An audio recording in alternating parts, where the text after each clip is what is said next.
రాష్ట్రాల్లో మరో 3 రోజులు భారీ వర్షాలు పడనున్నాయి. తెలంగాణలోని పలు జిల్లాలకు యెల్లో, ఆరెంజ్ అలర్ట్లు జారీ చేశారు. రాయలసీమలో పిడుగులతో వర్షాలు పడతాయని వాతావరణ కేంద్రం తెలిపింది.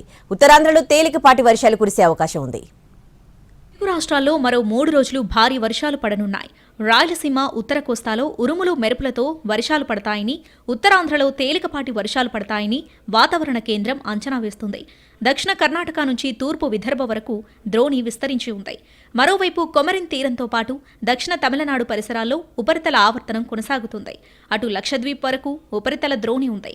వీటి ప్రభావంతో 3 రోజుల పాటు రాయలసీమలో పిడుగులతో కూడిన వర్షాలు పడతాయని వాతావరణ కేంద్రం తెలిపింది.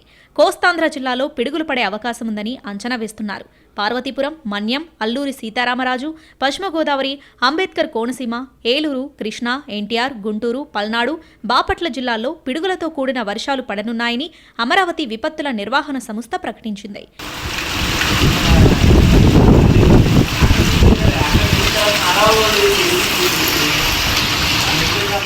ప్రకాశం, నెల్లూరు, చిత్తూరు, తిరుపతి, అన్నమయ్య, కడప, కర్నూలు, నంద్యాల, అనంతపురం, శ్రీ సత్యసాయి జిల్లాలో భారీ వర్షాలు కురిసే అవకాశం ఉంది.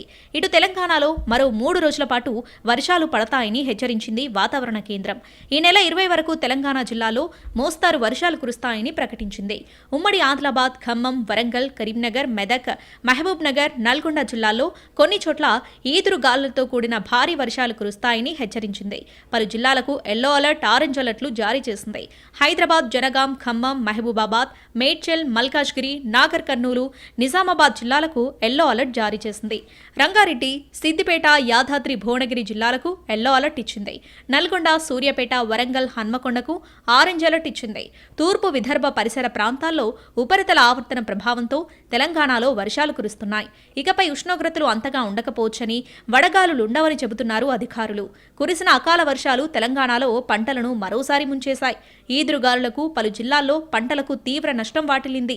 కల్లాల్లో ధాన్యం తడిచిపోయింది. మామిడి నేలరాలింది. దీంతో రైతులు ఆర్థికంగా నష్టపోయారు.